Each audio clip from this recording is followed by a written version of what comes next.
जय हिंद। मैं Mantu Kumar GK in charge YouTube channel पर स्वागत है आप सभी का।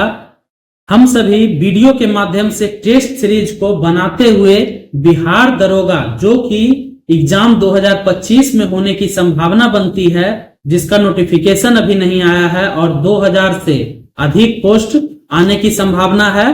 तो नोटिफिकेशन जब भी आए हम लोग तैयारी आज से ही शुरू करने वाले हैं और निश्चित ही अब इसका एग्जाम 2025 में होगा। तो हम क्विज के माध्यम से बिल्कुल जिस तरह से कौन बनेगा करोड़पति में प्रश्नों को दिया जाता है मैं आप लोगों के पास रखूंगा और उसके बाद उसका फुल डिस्कशन आंसर करवाते हुए पिक्चर के माध्यम से कंसेप्ट को क्लियर करते हुए बहुत ही इंटरेस्टिंग रूप में और बहुत ही इंपॉर्टेंट प्रश्नों का सिलेक्शन और कलेक्शन आप लोगों को प्रोवाइड करने जा रहा हूं। तो सबसे पहला वीडियो है, आप लोग बने रहें हमारे साथ और जुड़ जाएं जीके इंचार्ज यूट्यूब चैनल पर और डिस्क्रिप्शन में दिए गए टेलीग्राम चैनल पर। तो आगे की तैयारी और रणनीति कैसी रहने वाली है वह तो इस वीडियो को पूरा देखने के बाद आप निश्चित ही समझ पाएंगे। लेकिन हमारा यह विश्वास है कि जो भी प्रश्न बिहार दरोगा के ट्रेंड को देखते हुए मैं आप लोगों को प्रोवाइड करूंगा और उसका जो डिस्कशन आप लोगों को वीडियो के माध्यम से करवाया जाएगा वह निश्चित ही आने वाले एग्जाम में आप लोगों के लिए बहुत ही फायदेमंद होगा। तो यदि आप लोग मंजे हुए खिलाड़ी हैं यानी कि 2-4 बार एग्जाम में बैठ चुके हैं फिर भी इस वीडियो को देखिए, आपको बहुत ही फायदा होगा। और यदि आप बिगिनर्स हैं तो भी एक एक क्वेश्चन आप लोगों को यहाँ कंसेप्ट क्लियर करवाते हुए दिया जाएगा, डिस्कशन करवाया जाएगा फिगर के साथ, इसलिए आपको भी कोई परेशानी नहीं होने वाली है। बिल्कुल जीरो लेवल से तैयारी करवाई जाएगी और 25 प्रश्न एक वीडियो में करवाए जाएंगे। तो चलिए सबसे पहले प्रश्न को देखते हैं इस टाइटल के साथ जो कि आपको स्क्रीन पर दिख रहा होगा, बिहार दरोगा एग्जाम 2025 यानी कि 2025 में जो एग्जाम होने वाला है उसके लिए हम लोग तैयारी करेंगे और बहुत ही बेहतरीन ढंग से प्रत्येक वीडियो में हम लोग डिस्कशन करते चलेंगे। 25 प्रश्नों का संग्रह होगा। तो आपके पास पहला प्रश्न स्क्रीन पर आप लोग देखेंगे, बिल्कुल कौन बनेगा करोड़पति के फॉर्मेट में इंटरेस्टिंग रूप में। पहला प्रश्न है, सर क्रीक विवाद किन दो देशों के मध्य है? बहुत ही इंपॉर्टेंट क्वेश्चन है और प्रीवियस ईयर में पूछा भी गया है। सर क्रीक विवाद यह किन दो देशों के मध्य विवादित रेखा है? तो इसका आंसर हो जाएगा भारत और पाकिस्तान। सरक्रीक रेखा भारत और पाकिस्तान के बीच खींची गई एक विवादित रेखा है। इसी तरह से हम लोग डिस्कशन देखेंगे, सरक्रीक रेखा यह भारत पाकिस्तान के बीच विवादित रेखा है जो भारतीय राज्य गुजरात और पाकिस्तान के राज्य सिंध के बीच स्थित है। अब आगे फिगर में आप लोग देख पाएंगे सरक्रीक रेखा भारतीय राज्य कच्छ जो कि जंगली गधों के कारण बहुत ही फेमस है और पाकिस्तान का राज्य सिंध, इसके बीच जो यह रेखा खींची हुई है इसे ही सरक्रीक रेखा कहा जाता है। और एग्जाम में पूछा गया है, यह दलदली क्षेत्र है गुजरात का जो कि कच्छ जिला में स्थित है। स्क्रीन पर आप लोगों के पास अगला प्रश्न है, आदि वराह किस गुर्जर प्रतिहार शासक की उपाधि थी? बहुत ही इंपॉर्टेंट क्वेश्चन, आदि वराह यह किस गुर्जर प्रतिहार शासक की उपाधि थी? आप लोग आंसर कमेंट बॉक्स में भी जरूर दें ताकि आपका साथ हमें मिले और मजा आ जाए इस तैयारी में। एक एक इंपॉर्टेंट क्वेश्चन को मैं इस तरह प्रोवाइड करूंगा ताकि आपको इंटरेस्टिंग भी लगे और इंपॉर्टेंट भी लगे। तो इसका आंसर हो जाएगा मिहिर भोज। आदि वराह गुर्जर प्रतिहार शासक मिहिर भोज की उपाधि थी। मिहिर भोज गुर्जर प्रतिहार वंश के सबसे शक्तिशाली एवं महान शासक थे जिन्होंने आदि वराह की उपाधि धारण की थी। और मिहिर भोज के शासन काल के दौरान राजधानी कहां थी? तो कन्नौज में थी। मिहिर भोज के शासन काल के दौरान राजधानी कन्नौज में स्थित थी। आप लोग स्क्रीन पर देखेंगे राजा मिहिर भोज इनका यह चित्र। और अगला प्रश्न है, श्रीनगर किस नदी के तट पर स्थित है? श्रीनगर यह जम्मू कश्मीर की राजधानी भी है, किस नदी के तट पर स्थित है? इसका आंसर हो जाएगा झेलम नदी। श्रीनगर झेलम नदी के तट पर स्थित है। श्रीनगर झेलम नदी के तट पर स्थित है।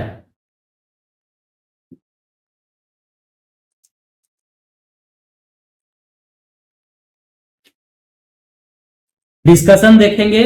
श्रीनगर जम्मू कश्मीर की राजधानी है जो कि झेलम नदी के किनारे स्थित है। और झेलम नदी को ऋग्वेद में क्या कहा गया है? वित्सता। झेलम नदी का वैदिक नाम क्या है? वित्सता। यह देखिए झेलम नदी है जो कि बिल्कुल संकरी घाटी से बहते हुए जम्मू कश्मीर के श्रीनगर के समीप। और अगले प्रश्न को देखिए, स्क्रीन पर है आप लोगों के सामने, बहुत ही इंपॉर्टेंट। राष्ट्रपति को अध्यादेश जारी करने की शक्ति प्रदान करता है संविधान का कौन सा अनुच्छेद? राष्ट्रपति को अध्यादेश जारी करने की शक्ति प्रदान करता है संविधान का अनुच्छेद 123। संविधान का अनुच्छेद जब आप याद रखेंगे 1, 2, 3, 123 संविधान का अनुच्छेद, यह राष्ट्रपति को अध्यादेश जारी करने की शक्ति प्रदान करता है। और इसी के साथ हम लोग डिस्कशन को भी देखेंगे। संविधान का अनुच्छेद 123 राष्ट्रपति को संसद के सत्र में न होने की स्थिति में अध्यादेश जारी करने की शक्ति प्रदान करता है। और दूसरा है संविधान का अनुच्छेद 213 राज्य के राज्यपाल को विधानमंडल के सत्र में न होने की स्थिति में अध्यादेश जारी करने की शक्ति प्रदान करता है। तो प्रत्येक प्रश्न में आपके पास दोनों ऑप्शन होगा, 1, 2, 3 और 2, 1, 3। याद रखेंगे 1, 2, 3 राष्ट्रपति के लिए है और 2, 1, 3 यह राज्यपाल को अध्यादेश जारी करने की शक्ति प्रदान करता है। यहां फिगर में भी आप लोग देखें और ठीक तरीके से समझ जाएं। और चलिए अगले प्रश्न को देखते हैं। स्क्रीन पर है आप लोगों के सामने, हुमायूं नामा के लेखक कौन थे? बहुत ही इंपॉर्टेंट क्वेश्चन है, लेकिन एग्जाम में आपको दूसरे तरह से थोड़ा प्रस्तुत किया गया है। मैं डिस्कशन में क्लियर करता हूं। हुमायूं नामा इसके लेखक कौन थे? इसका सही आंसर हो जाएगा गुलबदन बेगम। गुलबदन बेगम ने हुमायूं नामा की रचना की थी। गुलबदन बेगम हुमायूं नामा को लिखने वाली थी और गुलबदन बेगम बाबर की पुत्री थी। गुलबदन बेगम ने अपने सौतेला भाई उसका हुमायूं कौन था? सौतेला भाई। और गुलबदन बेगम बाबर की पुत्री थी। हुमायूं का जीवन चित्रण हुमायूं नामा के रूप में अपने भतीजे अकबर के अनुरोध पर किया था। तो यहां प्रश्न किस तरह से पूछे जाते हैं कि गुलबदन बेगम ने हुमायूं नामा किसके अनुरोध पर लिखा था?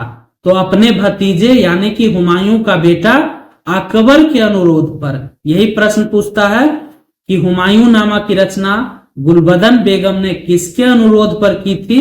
तो अकबर के अनुरोध पर की थी, जो कि हुमायूं की बहन थी गुलबदन बेगम। चलिए इसके डिस्कशन को देखते हुए अगले प्रश्न को हम लोग देखेंगे। यह है चित्र हुमायूं नामा की लेखिका गुलबदन बेगम की। अगला क्वेश्चन है, क्षेत्रफल की दृष्टि से, ध्यान देंगे, क्षेत्रफल की दृष्टि से विश्व का 5वां सबसे बड़ा देश कौन सा है? आंसर कमेंट बॉक्स में भी आप लोग दें। क्षेत्रफल की दृष्टि से विश्व का 5वां सबसे बड़ा देश जो है वह ब्राजील हो जाएगा।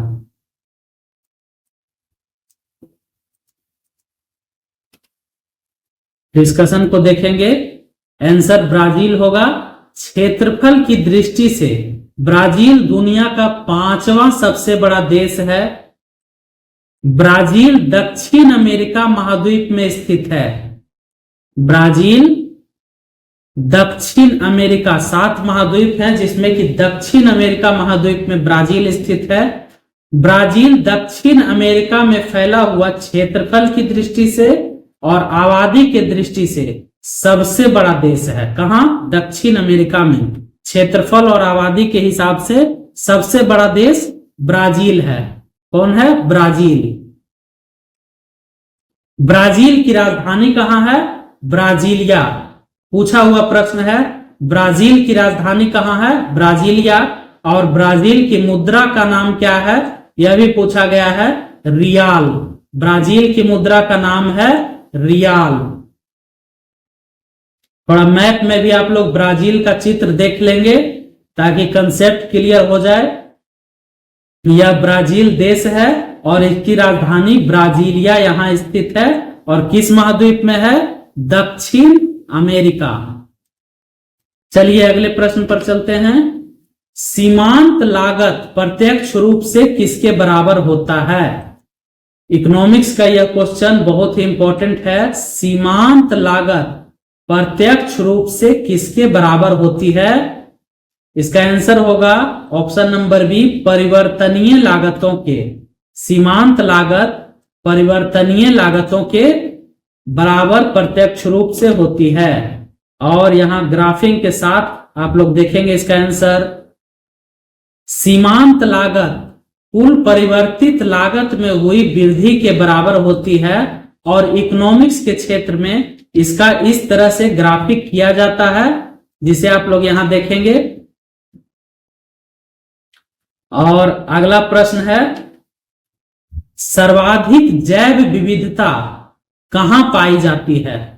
यह प्रश्न बहुत बार पूछा गया है और बहुत सारे एग्जाम में पूछा जाता है।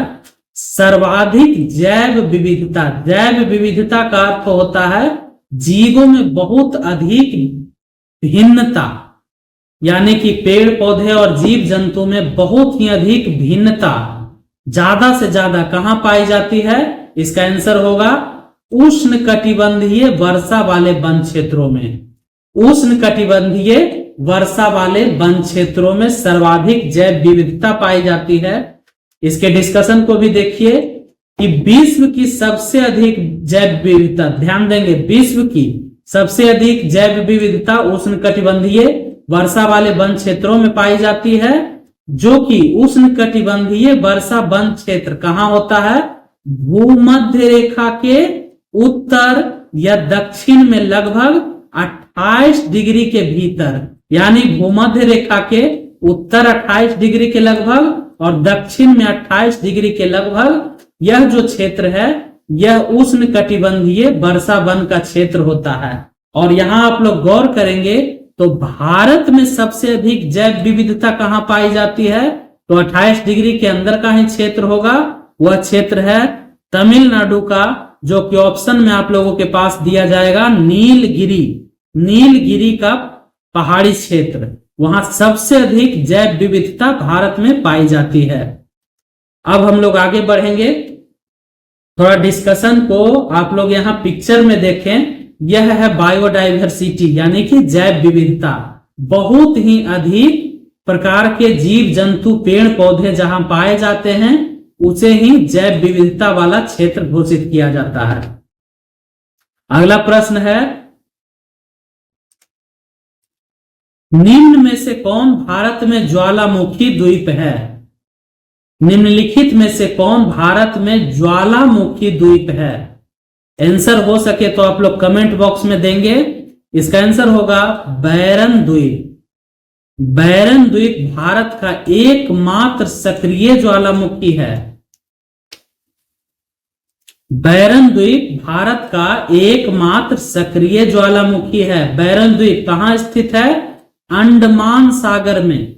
बैरन द्वीप अंडमान सागर में स्थित है, यानी कि बंगाल की खाड़ी में स्थित है। और यह भारत का एकमात्र सक्रिय ज्वालामुखी द्वीप है। फिगर में भी आप लोग देखें बैरन द्वीप कहाँ स्थित है। देखिए यह जो अंडमान निकोबार का क्षेत्र है, इसी क्षेत्र में इस जगह बैरन आइसलैंड यानी कि बैरन द्वीप स्थित है और यह कहाँ है, बंगाल की खाड़ी में स्थित क्षेत्र है। तो अगले प्रश्न पर चलते हैं। चंगेज खान का मूल नाम क्या था। चंगेज खान जो कि बहुत ही क्रूर शासक हुआ था, इसका मूल नाम क्या था, तेमुजीन। चंगेज खान का मूल नाम तेमुजीन था।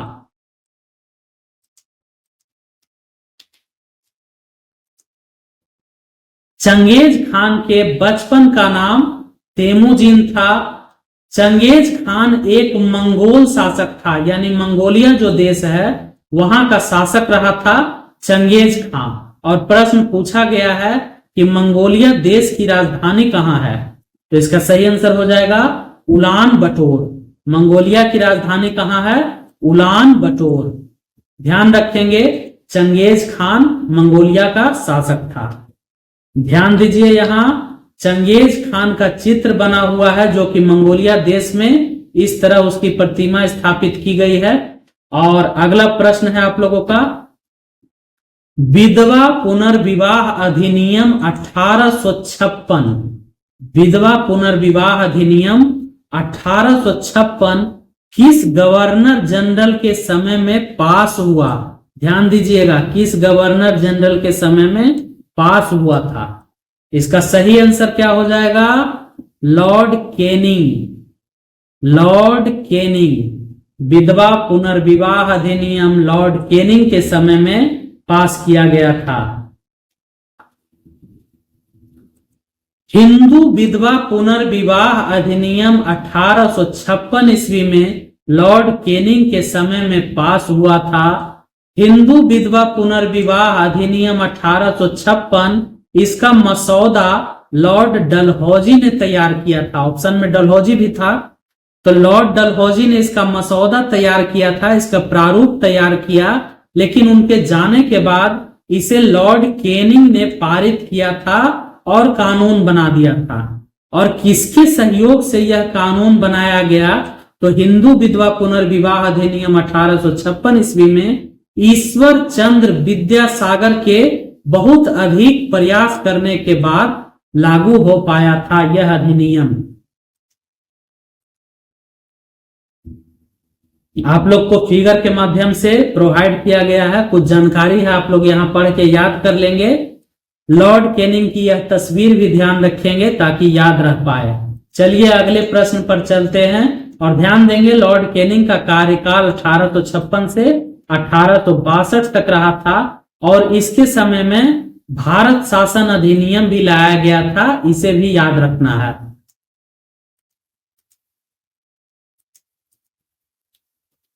अगला प्रश्न है, ज्ञानपीठ पुरस्कार प्राप्त करने वाले प्रथम हिंदी लेखक कौन थे। प्रश्न में हिंदी लेखक दिया गया है, इसलिए इसका आंसर ध्यान से देंगे आप लोग। हालांकि ऑप्शन में सभी हिंदी लेखक ही हैं, तो ज्ञानपीठ पुरस्कार प्राप्त करने वाले हिंदी लेखक सुमित्रानंदन पंत थे, जिन्हें सबसे पहले ज्ञानपीठ पुरस्कार प्राप्त हुआ था।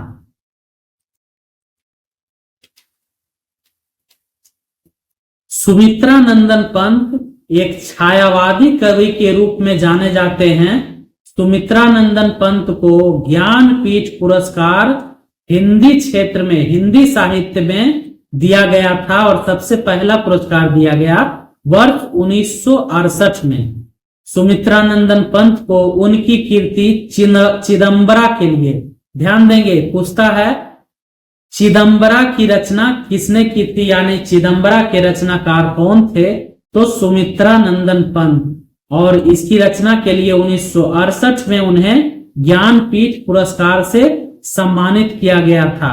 और बहुत ही पहले बिहार दरोगा में एक पूछा गया प्रश्न है कि ज्ञानपीठ पुरस्कार से सम्मानित होने वाले पहले व्यक्ति कौन थे, तो पहले व्यक्ति हो जाएंगे जी शंकर कुरुप।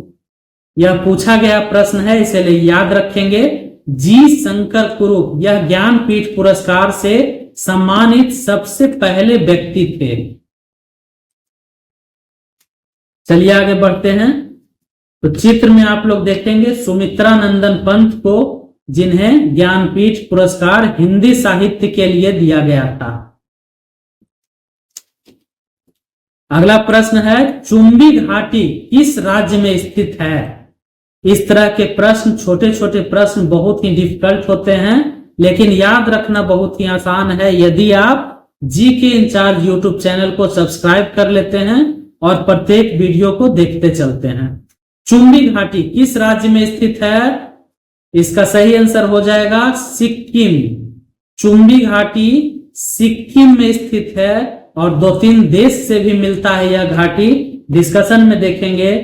सिक्किम, चुंबी घाटी सिक्किम में भारत और भूटान के साथ चीन के तिब्बत सीमा के पास स्थित है। यानी कि भारत, भूटान और चीन का जो तिब्बत का क्षेत्र है, इसको जोड़ने वाला जो है चुंबी घाटी क्षेत्र है।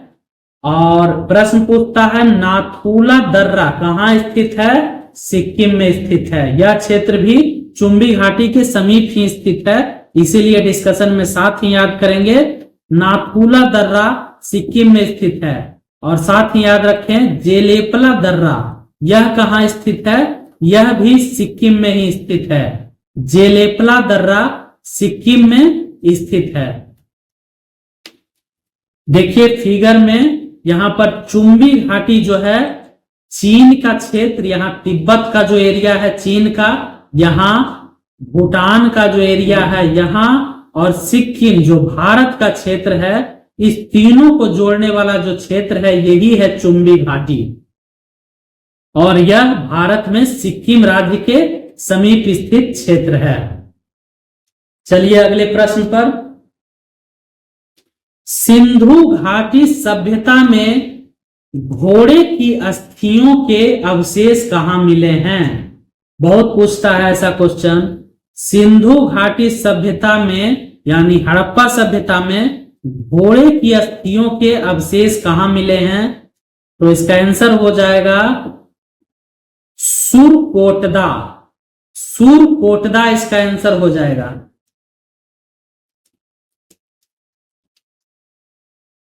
ऑप्शन नंबर डी सुरकोटदा, कहीं कहीं सुरकोटडा भी लिखा हुआ मिलेगा। यह गुजरात का क्षेत्र है जो कि कच्छ जिले में स्थित है। और कच्छ किस लिए फेमस है मैंने बताया था, घोड़े की अस्थियां मिली है। और कच्छ जिला जो कि जंगली गधों के लिए भी फेमस है। यहाँ हड़प्पा काल में घोड़े की अस्थियों के अवशेष मिले हैं गुजरात के कच्छ जिला में। पूछता है घुड़खर अभ्यारण्य कहाँ स्थित है? जंगली गधा जिसका खुर घोड़े की जैसा होता है, इसीलिए उस अभ्यारण्य का नाम घुड़खर अभ्यारण्य रखा गया है। गुजरात में कच्छ के रण में स्थित है और जंगली गधों के लिए फेमस है। चलिए अगले प्रश्न पर हम लोग चलते हैं। पहले इसका फिगर देखेंगे कि जो सुरकोटदा है वह हड़प्पा काल में कहाँ स्थित था। तो यह देखिए, यह अरब सागर है गुजरात के बगल में। यह क्षेत्र गुजरात का है जहां लोथल भी स्थित है और बहुत ही एकदम किनारे में, एकदम अरब सागर के समीप में सुरकोटदा का एरिया स्थित है जो कि खुदाई में मिला है। चलिए अगले प्रश्न पर। असंगठित श्रमिक सामाजिक सुरक्षा अधिनियम कब पारित किया गया? असंगठित श्रमिक सामाजिक सुरक्षा अधिनियम यह 2008 ईस्वी में पारित किया गया था। निश्चित है इस प्रश्न से ही क्लियर है कि श्रमिकों को सुरक्षा प्रदान करने के लिए यह अधिनियम लाया गया था। तो चलिए इसके डिस्कशन को देखेंगे। असंगठित कामगार सामाजिक सुरक्षा अधिनियम 2008 भारत की संसद की एक अधिनियम थी जिसे असंगठित कामगारों के लिए बनाया गया था। और यह 30 दिसंबर को 2008 को भारत के राष्ट्रपति की स्वीकृति के साथ पास किया गया था। और बहुत ही इंपॉर्टेंट क्वेश्चन है, जरा इसे याद रखेंगे।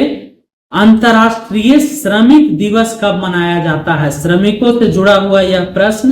1 मई को, मई का पहला दिन ही है अंतर्राष्ट्रीय श्रमिक दिवस। अंतर्राष्ट्रीय है यानी कि विश्व श्रमिक दिवस 1 मई को मनाया जाता है। चलिए अगला प्रश्न स्क्रीन पर आप लोगों के सामने है। निम्नलिखित में से प्रशांत महासागर की गर्म जलधारा नहीं है। कौन सी जलधारा प्रशांत महासागर की गर्म जलधारा नहीं है? तो इसका सही आंसर हो जाएगा अगुलहास की जलधारा। यह जलधारा जो है यह हिंद महासागर की जलधारा है, इसलिए ऑप्शन के साथ इसका आंसर हो जाएगा। और यह जो चारों है यह तीनों प्रशांत महासागर की गर्म जलधारा है। यूरोसियो की जलधारा, एलिनो की जलधारा और सुसीमा की जलधारा, यह प्रशांत महासागर की गर्म जलधारा है। डिस्कशन को देख लीजिए। अगुलहास की जो जलधारा है यह हिंद महासागर की गर्म जलधारा है, याद रखेंगे। और प्रशांत महासागर की गर्म जलधारा कौन सी थी? चारों ऑप्शन, जिसमें से 3 क्यूरोसियो, एल नीनो और सुसीमा, यह तीनों प्रशांत महासागर की गर्म जलधारा है। और फिगर में आप लोग देखिए प्रशांत महासागर की जलधाराओं को बहुत ही अच्छे तरीके से दिखाया गया है। आप लोग वीडियो रोककर भी देख सकते हैं। जो भी गर्म जलधारा है वह इस तरह से डोनेट किया गया है और ठंडी जलधाराओं को इस तरह के एरो से बताया गया है। अगला प्रश्न है, विश्व शिक्षक दिवस किस तिथि को मनाया जाता है? यह भी पूछा गया प्रश्न है और आप लोगों को याद भी होगा। विश्व शिक्षक दिवस किस तिथि को मनाया जाता है? इसका सही आंसर हो जाएगा 5 अक्टूबर को। 5 अक्टूबर, ऑप्शन में देखिए 5 सितंबर है, लेकिन 5 सितंबर को भारत में शिक्षक दिवस मनाया जाता है और 5 अक्टूबर को शिक्षक दिवस विश्व में मनाया जाता है। चलिए आगे बढ़ते हैं। 5 सितंबर को भारत में शिक्षक दिवस के रूप में मनाया जाता है। यह दिन भारत के पहले उपराष्ट्रपति और दूसरे राष्ट्रपति डॉक्टर सर्वपल्ली राधाकृष्णन की जयंती के उपलक्ष्य में मनाया जाता है। डॉक्टर सर्वपल्ली राधाकृष्णन जो थे वह भारत के पहले उपराष्ट्रपति हुए थे और इसके साथ ही भारत के दूसरे राष्ट्रपति भी बने थे। पहले राष्ट्रपति तो डॉक्टर राजेंद्र प्रसाद थे और दूसरे डॉक्टर सर्वपल्ली राधाकृष्णन थे। और इनके जयंती यानी कि इनके जन्मदिन के उपलक्ष्य में ही टीचर्स डे भारत में मनाया जाता है। आप लोग जानते होंगे। चलिए इनका फिगर भी आप लोग देख लीजिए ताकि बिल्कुल याद रहे और कंसेप्ट भी क्लियर रहे। और अगले प्रश्न पर आते हैं। निम्न में से कौन क्रांतिकारी संगठन अनुशीलन समिति से संबंधित नहीं है? यानी कि कोई 3 जो हैं क्रांतिकारी संगठन अनुशीलन समिति से संबंधित हैं और 1 नहीं है। तो जो नहीं संबंधित हैं वह हो जाएंगे राजेंद्र लाहिड़ी। राजेंद्र लाहिड़ी आगे डिस्कशन में हम लोग देखेंगे। राजेंद्र लाहिड़ी आंसर होगा। और पीछे चल के देख लीजिए आप लोग, जो 3 लोग हैं यानी कि जतीन्द्र नाथ मुखर्जी, सुरेंद्र नाथ टैगोर और बारेंद्र कुमार घोष, इन तीनों का संबंध अनुशीलन समिति से रहा है। राजेंद्र लाहिड़ी एक भारतीय क्रांतिकारी थे। राजेंद्र लाहिड़ी एक भारतीय क्रांतिकारी थे जिनका संबंध काकोरी कांड से रहा है और दक्षिणेश्वर बम विस्फोट से भी रहा है। काकोरी कांड बहुत ही प्रसिद्ध कांड है, बार बार पूछा भी जाता है। इसके मास्टरमाइंड राजेंद्र लाहिड़ी थे और 17 दिसंबर 1927 को काकोरी षड्यंत्र मामले में दोषी पाए गए राजेंद्र नाथ लाहिड़ी को उत्तर प्रदेश के गोंडा जिला जेल में फांसी दे दी गई थी और 3 और लोगों को फांसी दी गई थी, जो कि 19 दिसंबर को दिया गया, लेकिन उनसे 2 दिन पहले ही राजेंद्र नाथ लाहिड़ी को फांसी दे दी गई थी काकोरी कांड के कारण। यह उनकी तस्वीर है, राजेंद्र नाथ लाहिड़ी। आप लोग तस्वीर के माध्यम से भी याद रखें, अच्छे तरीके से याद रहता है। और अगला प्रश्न है सवाना। सवाना यह उष्णकटिबंधीय घास का मैदान है, किस महाद्वीप में स्थित है? सवाना यह उष्णकटिबंधीय घास का मैदान अफ्रीका महाद्वीप में स्थित है। सवाना उष्णकटिबंधीय घास का मैदान अफ्रीका महाद्वीप में स्थित है। सवाना जो है यह क्षेत्र अफ्रीका में स्थित है और अफ्रीका महाद्वीप के किस झील से होकर विषुवत रेखा गुजरती है? ध्यान देंगे, अफ्रीका महाद्वीप से 3 रेखाएं गुजरती है, कर्क रेखा, विषुवत रेखा और मकर रेखा। यह तीनों ही अफ्रीका महाद्वीप से गुजरती है और विक्टोरिया झील जो कि विषुवत रेखा के पास स्थित है, यह इसका सही आंसर हो जाएगा। अफ्रीका महाद्वीप के किस झील से विषुवत रेखा गुजरती है? तो विक्टोरिया झील से। और फिगर में भी आप लोग देखेंगे, यह जो है अफ्रीका का मैप है और यहां पर ग्रेट विक्टोरिया, यहां जो आपको लिखा गया है लेक विक्टोरिया, देखिए इक्वेटर विषुवत रेखा के ठीक सामने है और यह जो है विक्टोरिया झील यहां से गुजरती है। और यह जो हरा हरा दिखाया गया है यह सवाना घास का क्षेत्र है। और ध्यान दीजिएगा, इसी जगह आपको दिख रहा होगा, यहां देखिए कांगो रिवर बेसिन, कांगो नदी। पूछता है कौन सी ऐसी नदी है जो विषुवत रेखा को 2 बार काटती है? तो कांगो नदी, कांगो नदी विषुवत रेखा को 2 बार काटती है। ठीक है, अफ्रीका का मैप है, याद रखिएगा। चलिए आगे बढ़ते हैं। अगला क्वेश्चन है एथलीट फुट रोग का कारण क्या है? एथलीट फुट यह एक रोग है जो कि पैरों में हो जाता है। खिलाड़ियों को ज्यादातर यह रोग होता है, इसलिए इसका नाम एथलीट फुट रखा गया है। इसका आंसर हो जाएगा कवक। एथलीट फुट रोग का कारण कवक है।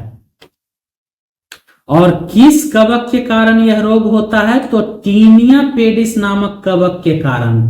एथलीट फुट रोग जो है टीनिया पेडिस नामक कवक के कारण होता है। कवक का ही दूसरा नाम है फफूंद या फंगी, इंग्लिश में फंगी बोलते हैं, कभी कभी ऑप्शन में फफूंद भी रहेगा, उसी को कवक बोलते हैं। अब देखिए एक बहुत इंपॉर्टेंट क्वेश्चन है, कवक के अध्ययन के विज्ञान को क्या कहा जाता है? माइकोलॉजी। कवक के अध्ययन के विज्ञान को माइकोलॉजी कहा जाता है। और यह जो है बिहार में गोबर के ऊपर बहुत ज्यादा उगता है, जिसे कि मशरूम भी कहते हैं, हम लोग सब्जी बनता है, यह भी एक प्रकार का कवक ही होता है, याद रखेंगे। और चलिए अगले प्रश्न पर हम लोग फिगर देखते हुए चलेंगे। यह पैरों में जो इस तरह का रोग होता है इसे ही एथलीट फुट रोग कहा जाता है।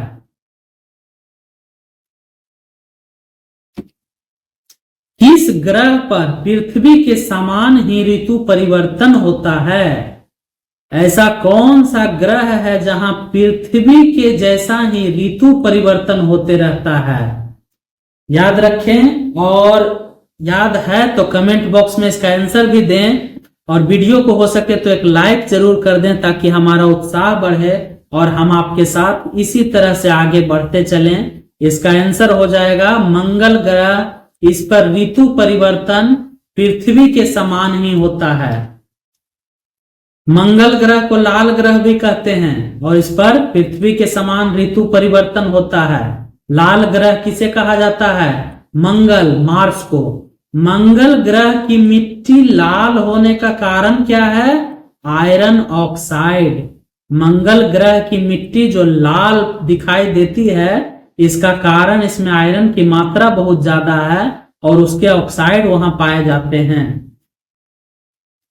देखिए फिगर के माध्यम से बहुत कुछ याद होगा, आप लोग वीडियो रोक कर देख सकते हैं। सूर्य के चारों तरफ 8 ग्रह घूम रहे हैं, जिसमें सबसे नजदीक का ग्रह बुध है, उसके बाद शुक्र है, उसके बाद पृथ्वी है और उसके बाद बारी आती है मंगल ग्रह की। यह थोड़ा बड़ा दिखाया गया है और लाल दिखाया गया है, लेकिन यह सबसे बड़ा ग्रह नहीं है। सबसे बड़ा ग्रह तो बृहस्पति है, सबसे बड़ा ग्रह बृहस्पति होता है, याद रखिएगा। और मंगल ग्रह लाल होता है, क्यों? आयरन के कारण। और मंगल के बाद जो है बृहस्पति ग्रह है और बृहस्पति के बाद शनि ग्रह है, शनि के बाद अरुण की बारी आती है और सबसे लास्ट में वरुण ग्रह है। चलिए अगले प्रश्न पर चलते हैं।